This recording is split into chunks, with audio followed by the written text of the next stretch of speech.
Welcome into the Sports Objective as we have 50 Pirates in 50 days. And Bubba, we got a very special guest.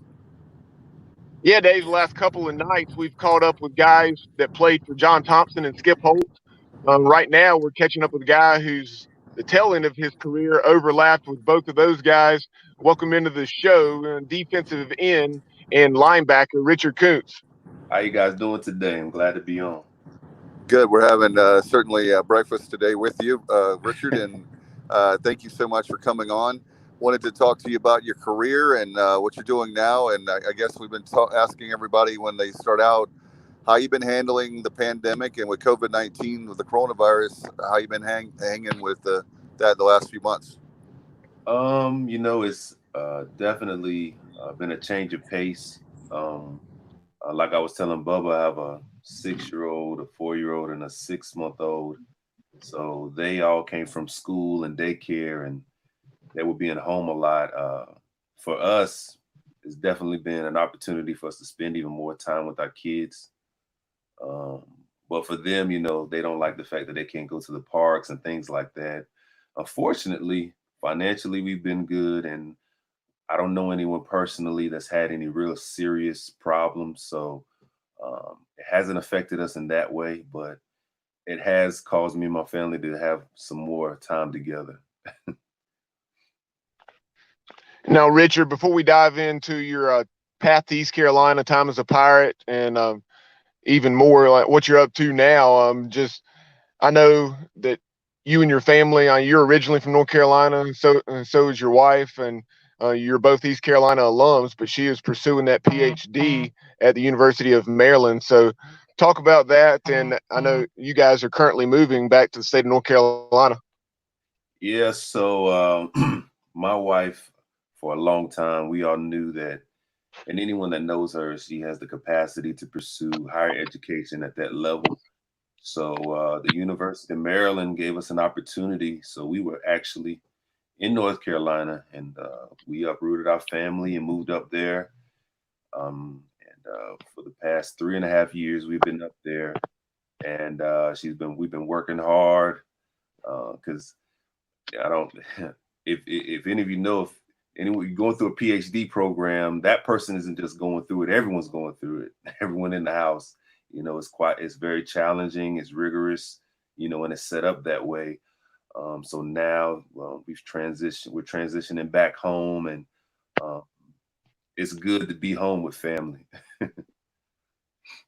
Absolutely. I can certainly relate to what you're going through because I know when I was elementary school age, I want to say maybe second or third grade, my mom, she went back to school to get her master's degree in education through Gardner Webb University. And we lived in Winston-Salem at the time, and she was doing that over at Forsyth Tech or I believe that's what it was. Doesn't matter, but yeah, that was certainly a strain on her. And I know there were times where my dad would take us to do stuff where she had the house to herself to type the paper she needed to type. Right. I definitely try my best to give her any relief she can. Um, it would be it would be a totally different experience if I was in school, because I would have to shut the whole house down. I can't take any noise. My wife can multitask very well. So, Richard, take us back there to the late 90s and year 2000. I know you're coming out of Southwest Onslow High School. You guys won a state championship. So tell us briefly about that experience and then your recruitment, because I know East Carolina during the 90s had a lot of success under Steve Logan and staff. Uh, we're winning right at 8 games a year on average. So um, what was your perception of the Pirates program, obviously just down the road in Jacksonville? Okay, so just a little bit about me, my background. My father was in the military. He retired at Fort Bragg after 20 years of service. So I spent most of my life, my younger years, traveling. So like overseas in Colorado, Massachusetts, things of that nature. And eventually we settled in Jacksonville, North Carolina, because my family, like my grandparents, cousins, are all really from Jones County. Um, like I have cousins galore in Jones County, so he wanted to live in Jacksonville so that we could be 30 minutes away from my grandparents. So we lived there. It's funny because I remember us looking for houses, and we were really close to getting a house in Richlands. So I would have been playing maybe possibly with Eric Graham if we didn't move a little bit further up the street. So we ended up settling in the Southwest area. My senior year, I'll take you back my junior year, we went to the state championship and we lost to High Point. And the seniors that were on that team, we just said, you know what, next time we're going to state and we're going to win. And through a lot, we came back that next year, my senior year. We ended up winning. Around my sophomore year, Coach Phil Padgett. Well, yeah, my sophomore year. Now, I didn't play football my ninth grade year. I had gotten some trouble. My dad was like, you're not playing. So I didn't play my ninth grade year. My coach knew who I was because my brother and sister were very athletic. And my 10th grade year, he just came up to me and was like, Richard, he said, do you want to play Division I football? I said, yes, sir.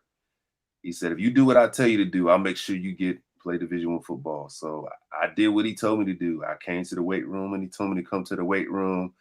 I did whatever he told me to do. And we followed that track. My senior year, I was getting recruited by East Carolina.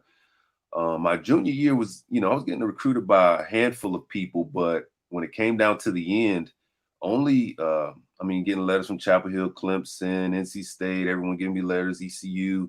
But when it came down to the end, East Carolina and A&T were the only schools that offered a scholarship. So, I made my decision. Coach McManus was my recruiter. And I said yes. We won our state championship. We ended up going the next year, and I came to East Carolina. I actually, story, I don't even know if this has ever happened before, but I was like the last person to get a scholarship for East Carolina that year, to the degree that I was supposed to come in January because they didn't have enough scholarships for me. And I remember I was working. I was at a moving company, working at a moving company that summer into my senior year. And I was just moving and working because, and I remember I was probably a little down because I really wanted to go. And one day Coach McManus called me and said, somebody got hurt. And so they called me, and I came up that August in the middle of camp. It was towards the end. And that's what started my first day in East Carolina. You mentioned Coach Jerry McManus. We've had him on the program. He's doing well down in Florida now, actually coaching with Larry Shannon, who played for the Pirates from 93 to 97. But Coach McManus, he was a tremendous coach, tremendous man.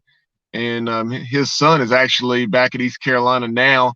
He had played for D.H. Conley and then went on to Wake Forest, which was Coach McManus' alma mater. And then now you have Ryan McManus join East Carolina staff from Winston-Salem State, coming in as I think it's a senior offensive analyst. Wow. Now, Coach McManus, I don't know much. I'm pretty sure, Bubba, you know the history of East Carolina a lot better than me, but Coach he has to be one of the best recruiters that ECU. He has to be in the top because he is some of our top players Coach McManus brought in. I know in our era he did.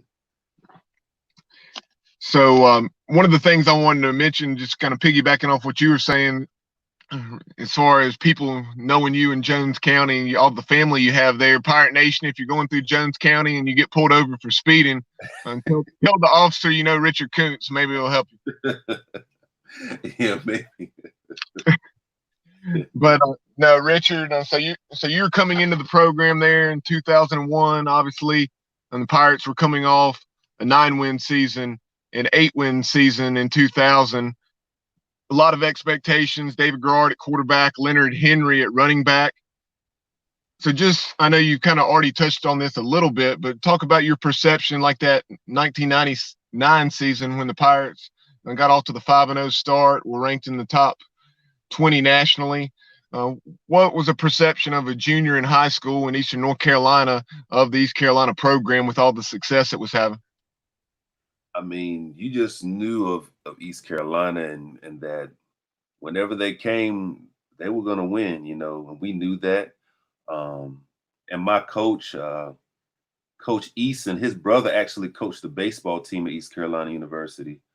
My coach, he always was on me about East Carolina. He was just like, Koonce, I don't care who's recruiting you. You need to go to East Carolina. So it was a lot of pressure for me to go to East Carolina. But I always kept an eye on East Carolina, and I always watched the games. And I mean, in my mind, they were never underdogs.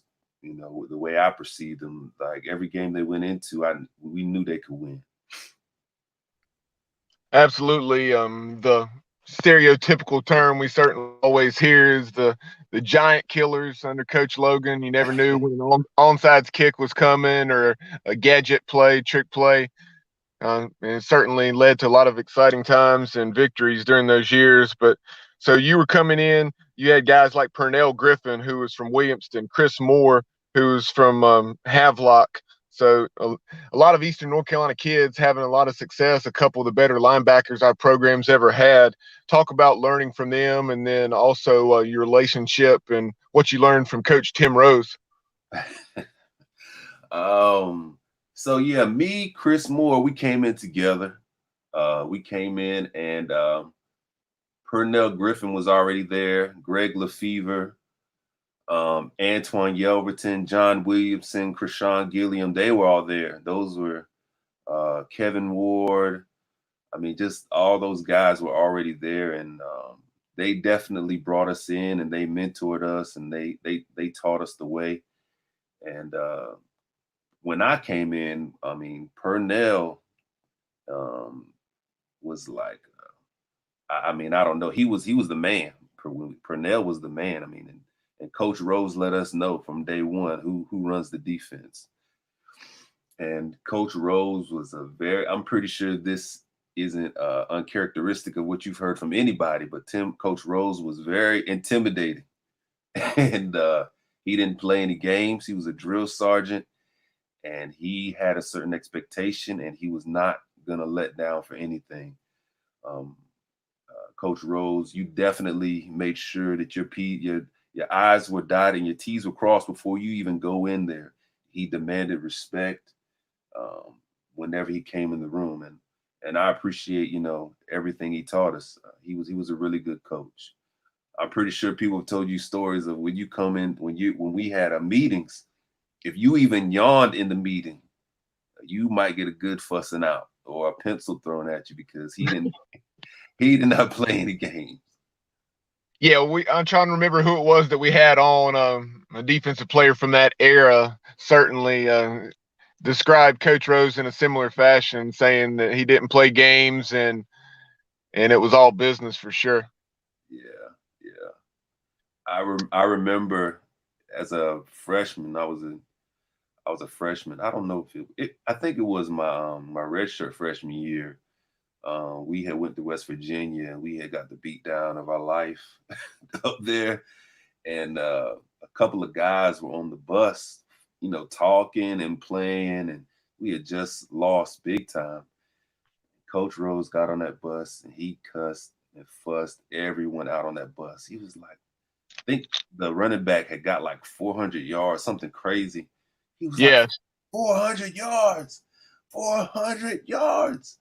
He couldn't believe that people were laughing after that and you know, carrying on. And after he fussed everybody out, I was sitting next to him on the bus the whole way back home, him and his wife. And I was just like a little church mouse. I was like, I'm not saying anything to this man right now. Yeah, unfortunately, I remember that West Virginia ran for over 500 yards that day. But Coach Rose, I actually saw here when I was preparing for a previous interview, and I just got to thinking, hey, where's Coach Rose now?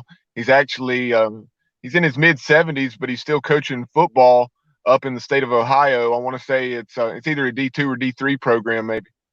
Right. I think it was Ashburn, maybe. Yeah, that's interesting. I had just Googled him the other day to see where he was as well, and he was still giving those great speeches that he's been known to give. I saw he had given one. Yeah, I did that as well. So talk about, we talked about the guys that were around that you had the opportunity to learn from during those years. Talk about your first taste of playing time. whether, on special teams like it so often is, and then working your way into the lineup as we're going through that coaching change from Steve Logan to John Thompson? Right. So so I got redshirted my first year. That was with Coach Logan and Coach Rose. And then going into my second year, you know, I'm pretty sure they did this intentionally. I think because Purnell and then we're leaving, Greg Lefevre, all those guys were leaving, and then so it was me, Deshaun Stevens, Joshua Chisholm, Jamarcusville, Eric Butler, Chris Moore. We all were freshman middle linebackers. And John Williamson and Krishawn Gilliam and Antoine Yelverton, they were outside linebackers our redshirt freshman year. So working our way up, Coach Logan had moved those guys. They had changed the defense because they were a 3-4, I believe, before we got there. And they changed to a 4-3. That was going into the scheme because we were smaller linebackers. Me, Chris, Joshua Chisholm, we were all like 215, 220. And they wanted a 4-3 so that we could run around. And so originally, I think Chris Moore was the starter, of course. And we were playing against Duke. I feel like my stories are gonna be like stories like, man, that was a bad time. But I believe that was like the first time we lost to Duke. Yeah, so that was the game. That was my first game. And I was on special teams. I remember, like, man, this is it. This is big time football, being on that line, and that ball kicked off. And we were on kickoff and going down, making a tackle. And that was my first game against Duke. But talk about that transition from Logan to Thompson. Obviously, Coach Logan had been the head coach at East Carolina since '92, had been the running backs coach and then offensive coordinator for 3 years prior to that. So he's a guy that had nearly a decade and a half in Greenville. And so what was that like, having a change in leadership for a guy that was, especially for everybody in the program, he was not only who had recruited them, but as far as them growing up and watching Pirate football, his name was synonymous with East Carolina football. Definitely within the locker room, there were some mixed feelings towards the transition. You had people that were unfortunately they were for it. There were some people that were a lot more were against it. And as a young player, and especially for me, I didn't really grow up in a big football family. I didn't grow up with my dad watching a lot of football, and that just wasn't his thing. So like coaching changes and things of that nature, I kind of didn't know anything about. So I was really new to what was going on, and I didn't know what was going on, and it was kind of quick, and it's just like it's done, and then you just left wondering, like, okay, what's going on, what's going to happen, and you just questioning, and then you hear in the news, you hear around town, oh, they're interviewing this guy, and you don't know what's going on, and all of a sudden, boom, okay, now you got a coach. They make the decision, and all right, this is the new guy. And I know for Coach Logan, I mean, it was disappointing to see, the people that you look to, Coach Logan and Coach McMahon which Coach McMahon actually got to stay on that next year. So we were happy about that because we really love Coach McMahon. So, yeah. Talk about Richard. This is David. Talk about when you were talking about Coach Thompson. What was it like? You have Coach Logan, who, like you were talking about with establishment, with Coach Thompson. How were the practices different? How was he different with you guys compared to Coach Logan? Coach Logan, you got to realize too, I'm at the tail end of his career at East Carolina, so I can't speak to how he was at the beginning, but towards the end, I mean, he was definitely a personality, a big time personality. He had a charisma, and he had big time assistant coaches. Coach Rose, Coach Shank, all of those guys. So those guys were just great in stature themselves, and they carried their weight. They had years of experience. So when you were with them, you didn't question very much, because they were established. The guys respected them. You heard hero stories about this and that. So you just respected every one of them. And like I said, Coach Logan was a very he really, like you said earlier, Bubba, he focused on that offense. I mean, him and Dave Garrard and he was on those guys all the time, interacting with those guys. And Coach Rose ran the defense. So when Coach Thompson came, when they came in, when you're someone looking for someone coming in, you're going to be scrutinizing. And, I know a lot of the guys were like, a couple of these guys never coached before, or we felt like they were new coaches and young coaches. And so I think that was a challenge for some players, because it seemed like the staff wasn't as mature as the staff we had before. And they weren't, a lot of them weren't. So there was a lot of questioning going on and a lot of side-eyeing going on when Coach Thompson came in. A lot of people didn't give him a chance from the beginning. And it just seemed like Coach Thompson, he was trying to get things together with the different coaching staff. And I definitely believe that, Coach Logan and Coach Holtz were great CEOs. They seemed like they knew how to run the teams well. And I think Coach Thompson was such a defensive-minded guy when he came in. It was kind of challenging for him to separate himself from that and just be the CEO, so he was more defensive-minded, when he hired some guys for the offense to run it. But I definitely say that's the difference between Coach Logan and Coach Thompson. Coach Logan had those big, heavy hitter assistant coaches, and he was able to be more of a CEO because he had those guys there. Whereas when Coach Thompson came, he did have a younger staff, and so he had to he would bounce around a lot, and be over a lot of different things. That's something I certainly heard, Richard, as far as, like you're saying, the experience of the staff and Coach Thompson maybe had his hand in everything a little bit too much instead of overseeing it. Right. Yeah, I mean, and the thing is, like when you're young, like I was, I didn't know what, I really tried to give. I just wanted to play, and I gave it, everything I had. But in hindsight, being 2020, after going through 3 coaches, I definitely looking back saying, okay, oh, that was the difference. But while you're in it, it's just like, for me, I was just like, put my head down and go. You that with a chin strap, you go. Yeah, exactly. Getting ready to go, and then put your head down. And as far as now, I wanted to ask you, being a former player, we always ask about Coach Mike Houston. What are your thoughts about him? And speaking of coaching staffs, he has a rock star coaching staff, and man, the recruiting has been tremendous. Right. As a former player, I whenever a new coach comes in my mind, I always give them a chance. I just, you gotta, I know people want wins fast, and but I think, you've been around the game long enough. That's not necessarily the case for every coach, and you just got to give guys, a chance to establish what they want to establish and put in what they want to put in. So I read up on Coach Houston, and I know he has a good track record. So I definitely believe if given the time, he's gonna take ECU back to where it needs to be.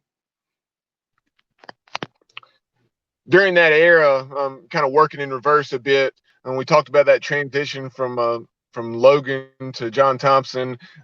Before we move on and talk about that transition from Thompson to Holtz, I wanted to ask you, I know during those years, I believe, if I recall correctly, you were primarily playing, if not solely, defensive end.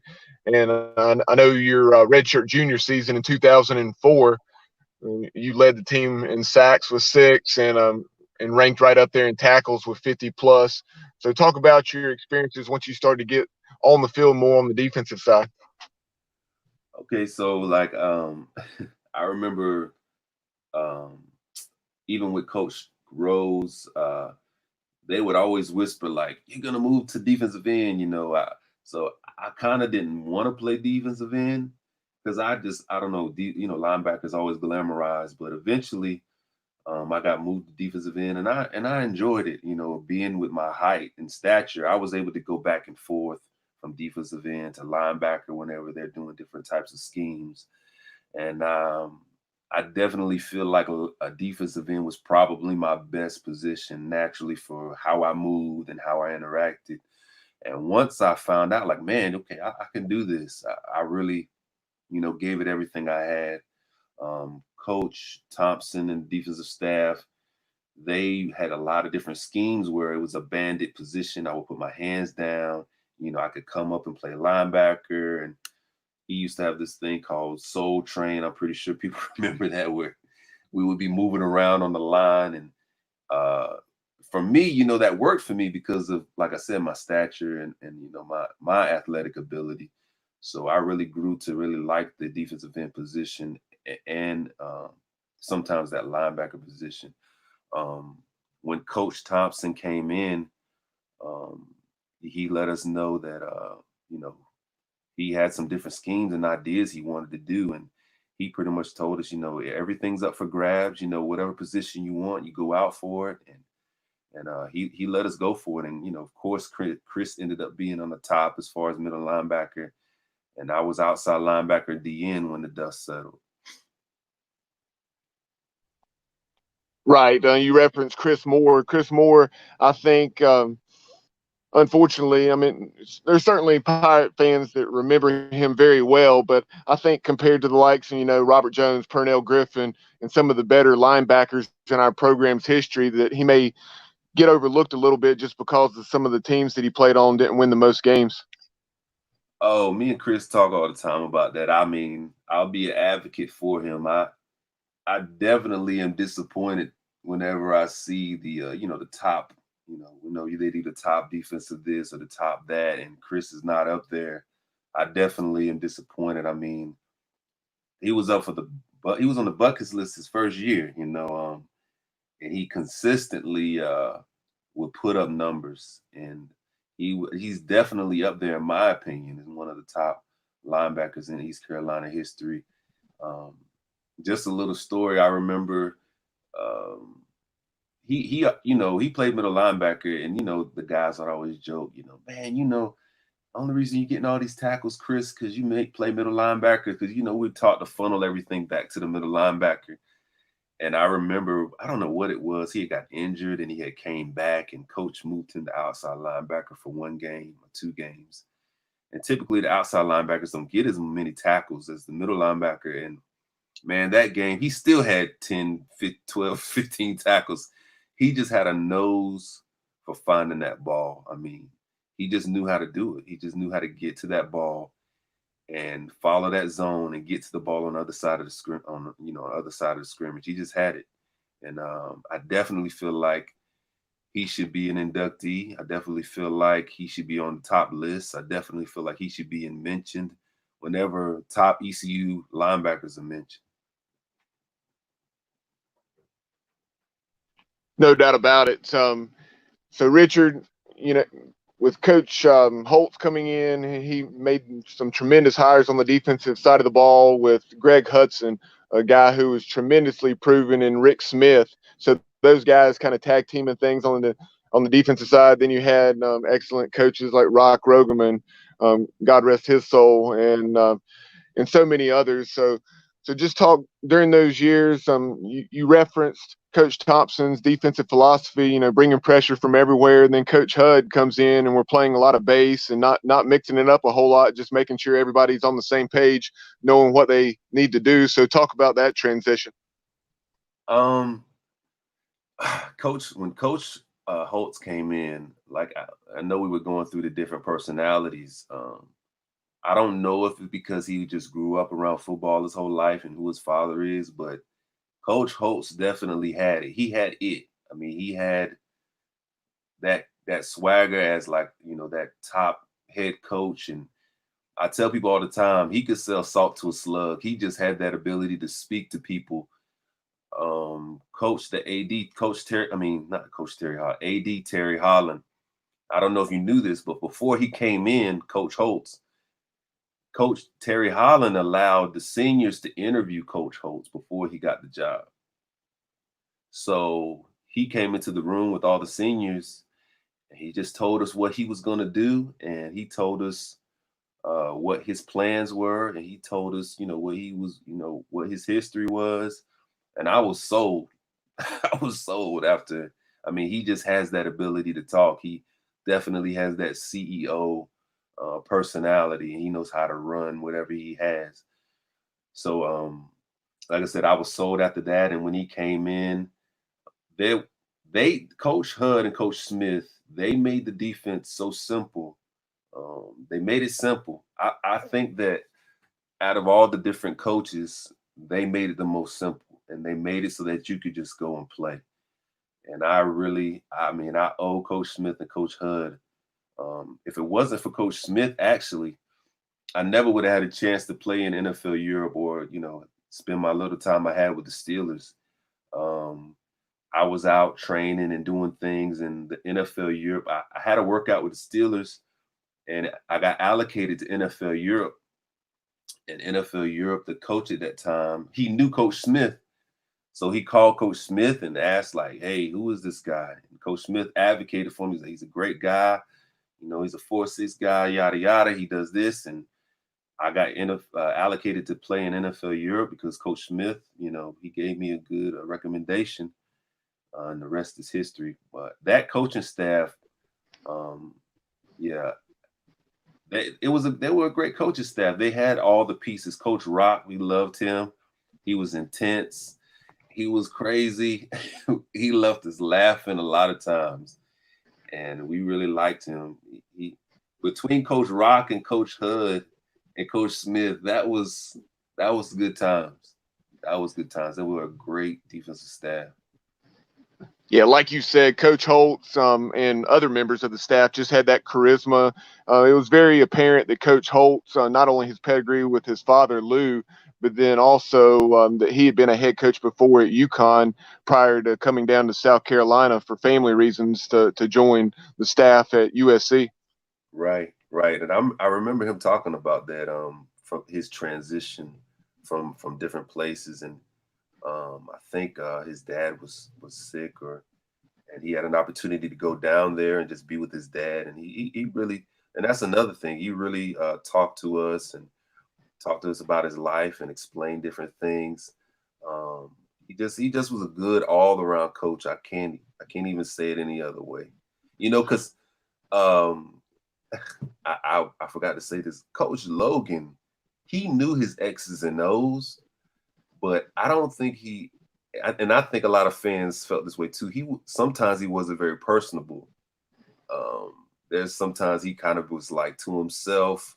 I think he's kind of a brain person. That's his personality. He would just be to himself, and he might not say anything, talk to you that day or whatever. But Coach Holtz, he had that personality, that bubbly person. I don't think anyone would describe Coach Logan as a bubbly personality. No, not at all.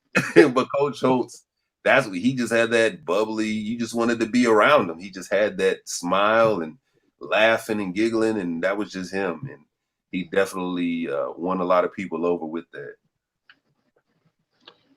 For sure. And like you say, Coach Logan, just a different personality and certainly very successful in his own right. And I know you weren't saying that, Richard, but I know now he has his own sense of humor, and a lot of folks love listening to him on the radio in Raleigh when he's talking football on Saturday mornings. Oh yeah, definitely. I've listened to it. Now he definitely has a sense of humor. It's pretty funny when he gets on one of his rolls, telling some stories with. He'll relive some of his East Carolina days and leave the names out. Yeah. that knucklehead. Yeah. Yeah. He I remember my freshman year just being, a young guy, being a knucklehead, and he's like, Richard, come here. And I'm like, what's going on? And I'm like, he didn't even know this. I'm pretty sure he played this trick on a lot of freshmen, but he was like, and I didn't go to class that day or something. I slept in. He was like, Richard, did you go to class today? I'm man, how do you know? How do you know? It's like, you're gonna have to run after practice. And I ended up telling on myself. He didn't even know that I hadn't come to find out. He didn't even know. He just was playing maybe a freshman prank on me, and he just found out. And I ended up having to run that day for not going to class. But he definitely had a sense of humor, and his one-liners are definitely one of the best. He has the best one-liners. Yeah, no doubt about that. Putting that guilt trip on you, seeing if you're going to tell him the truth. Right, exactly.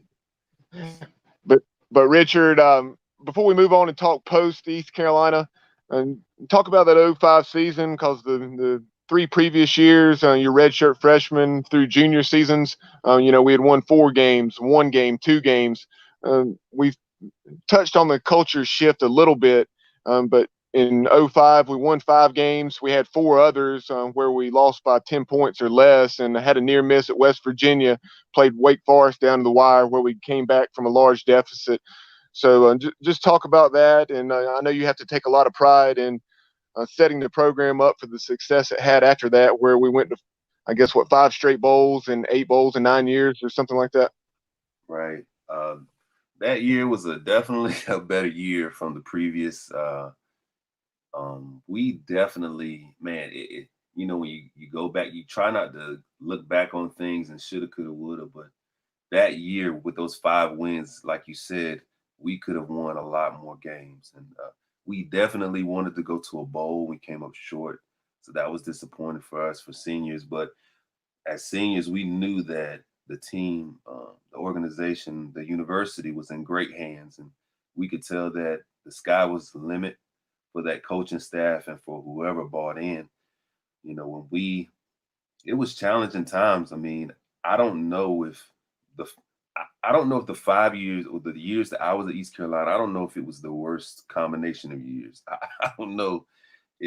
I'm not a historian for ECU, but I don't know if it is or not. But man, it was tough times going to those stadiums and no one would be there. You know how you typically have that Thanksgiving game at the end of the year. And I mean, literally no one in the stands. Coach Thompson had that walk where we would get out of the bus and walk down, and the Pirate, when he first got there, everyone was there because it was new. But that walk got really bad towards the end because we would get on that bus and walk towards the campus and there would be nobody out there. So it was just challenging going through that. And I remember my freshman year, we went to the GMAC Bowl, my true freshman year, when they broke the record with David Garrard for scoring. And I remember John Williamson saying, like, you freshmen, you guys are going to know how hard it is to get to a bowl game. Because I think people were complaining because we had went to a lower bowl. And he was just saying, you just don't know how hard it is to get to a bowl game. Coming from high school when you're winning, you think you're just going to keep winning. But his words proved to be prophetic because we didn't go to another one. And it was very challenging and it was very tough. It was very hard not winning. But when Coach Holtz came, we knew, like, okay, this is it. Like, things are changing. We just knew. So talk about those experiences you had in professional football after leaving East Carolina, both NFL, Europe, and you said briefly with the Pittsburgh Steelers. Yeah, so I could tell you the story about that. I had, at the end of my senior year, you go to pro day, et cetera, and I sat out for a whole year. I mean, no team called me, no anything, but I just had faith that I could get on with the team. So every day I would work out like I was going to get a phone call.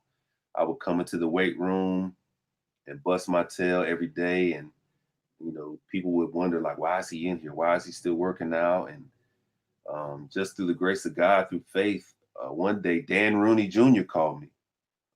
Dan Rooney Jr. And I was like, whoa. One of the secretaries from East Carolina said, Dan Rooney Jr. is looking for you. I was like, okay. So I called him back and he was like, hey, man, are you in shape? I was like, yeah, man, I'm still working out. I'm still training. He was like, I I'm trying to see. I saw your pro day, and I really feel like you could play at this level." And he was like, "I just want you to stay in contact with me as the season goes on." So that season went on, and that August, he said, "We got a linebacker that's on the bubble, and if he goes down, we're gonna get you in." So that linebacker ended up, I guess, making the team possibly. So he called me, and Dan Rooney Jr. was like, "You know what? We're not gonna be able to bring you in." And I was like, "Man." He was like, "Are there any other teams you're talking to?" I was like, "Man, you're the only one I'm talking to." So he's like, "Man, I'm not gonna be able to help you, man." So we hung up the phone, and I was just sitting there, and I just felt on the inside of me, man. I'm a spiritual person. I felt like God was telling me to call him back. So I called him back. I said, "Look, man, you're Dan Rooney Jr. You're the owner's son." I was like, "If there's anybody on this team that can get me on that team, it's you." So he said, "Man, hold on. I'm gonna call you back." So he called me back. He said, "I got you a workout." So he ended up getting me a workout, and that workout, I had a good workout. And one of the reasons I probably didn't get a tryout for the team is like I'm usually a 4.6 guy, but on pro days I ran like a 4.8. Some people just don't do well on those days. I ended up running like a 4.8, I think maybe in a 4.9. But when the Steelers brought me in, I ended up running a 4.6 again. They allocated me to NFL Europe. NFL Europe was a great experience. I wish they would have kept it open. I really wish they would have kept that thing going because it just now there's not guys in the league from NFL Europe. But when I was coming into the league, there was so many guys who could attribute, man, I played in NFL Europe. It kept my career going. It kept my career going. I mean, Kurt Warner played in NFL Europe. James Harrison played in NFL Europe.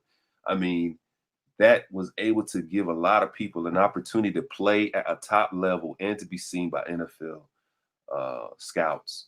So going through there, when I went to NFL Europe, there were a lot of former NFL players, former first round draft picks who got sent over there because they weren't doing well, and it was a great time. I mean, the cities. We ended up going to Dusseldorf, Germany, playing for the Rhine Fire. That's who I played with, and Germany really loved football. They really embraced it. They really loved it. How it was set up is you would be in a hotel. Your team would be in a hotel for that season, and you would go out to your different practices throughout the day and travel. And it was just a good experience. I really liked it. So I ended up breaking my hand, my fifth metacarpal, like the fifth game. I was leading the team in tackles that year, and so I went back to Alabama to get surgery, and my hand got healed up right before Pittsburgh Steelers camp. Ended up going to the Steelers, and it was Mike Tomlin's first year. So it was Mike Tomlin's first year. And, I played 3 preseason games, ended up getting cut. That I could tell you a little story of that too. I remember, like, whenever you're traveling, whether it's college or in NFL, and you're going to work out, seems like you always look on the airplane to see if there's other athletes, because I hate to say it like this, but you just see regular people, then you see someone huge, and you're like, okay, he's going where I'm going. That's usually how it is. And I remember seeing this big guy on the plane, and I was like, man, that dude's big. I couldn't see his face. And when we're at the baggage pickup, I was like, man, that's a big offensive lineman. He is huge. And we were on our way to Pittsburgh. Man, it was Jerome Bettis. I was like, man, that guy is humongous. I mean, I can only imagine like the people who had to go up against him and tackle him, because I don't know if he gained some weight because he was done playing at that time, but Jerome Bettis was a huge individual. So like I said, it was Coach Tomlin's first year. And I have to say, man, like when I was there, Hines Ward, Troy Polamalu, Ben Roethlisberger, man, those guys were super nice. They treated you like you were, one of the guys. And I mean, I had a good experience there. I had a good experience there.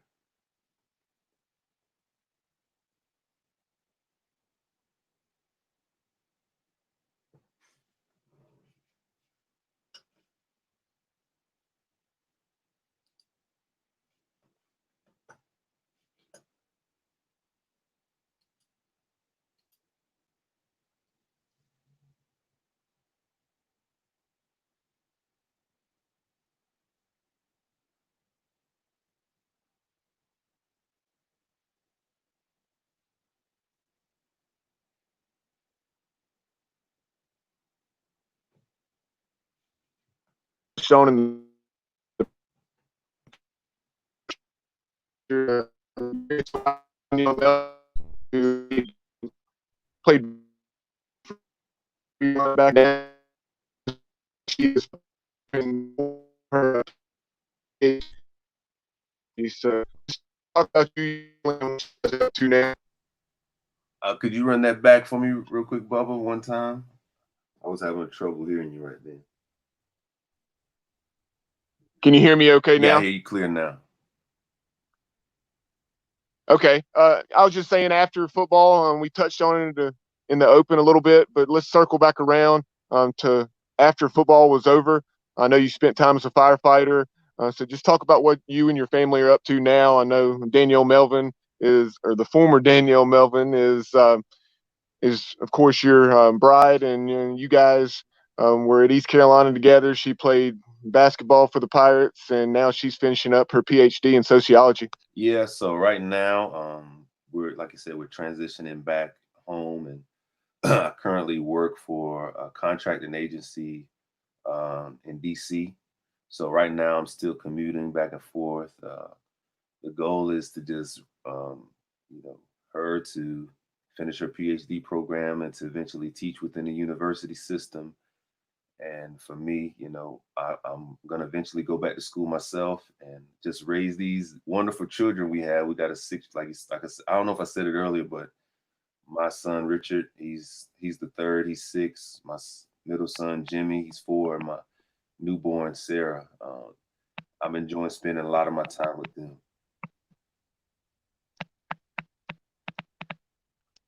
That's awesome. I know you guys have stayed involved. I know you were involved and so you interacted some with the DC Pirate Club and Alumni Association when you guys were up there in College Park. Yeah. And it's awesome back in North Carolina where you can hopefully get back to Greenville more. I know that's still hard having 3 little kids, like you say, because I have 2 myself. But I know have time, you guys will find a way to get to Ficklin and NG's whenever you can. And Pirate Nation, appreciate all you did for Carolina during your years. All you do. Appreciate your time this morning. We'd love to have you back on the show down the road. Oh, I definitely appreciate you having me on, man. Just a little bit. Me and my wife really appreciate the Pirate Nation. It's like, sorry, when you go and you're in another town, another city, another state, and you see someone with that East Carolina shirt, it's just like, I don't know, like you're part of some type of fraternity. It's just like you automatically you connect, and you're like, hey man, it's just so awesome to see the Pirate Nation across the nation whenever you go different places, and how it's automatic love whenever you see them, and it's instant family. So I've enjoyed my time up here, and I'd come back anytime you would like to have me on. Absolutely, we certainly appreciate it. That is former East Carolina defensive end and linebacker Richard Koonce. Remember, this is our 4th 50 Pirates in 50 Days interview. All of these are, of course, archived here on Facebook Live as well as our YouTube channel. So definitely check them out if you've missed any up to this point. And we obviously have plenty more to come over the next several weeks as we approach opening day and kickoff against Marshall on August 29th. Also, if you want to listen to them in the car, audio only, you can check them out on SoundCloud and then also Anchor. And you've been listening and watching the Sports Objective podcast on Facebook and YouTube Live. Go Pirates. Go Pirates.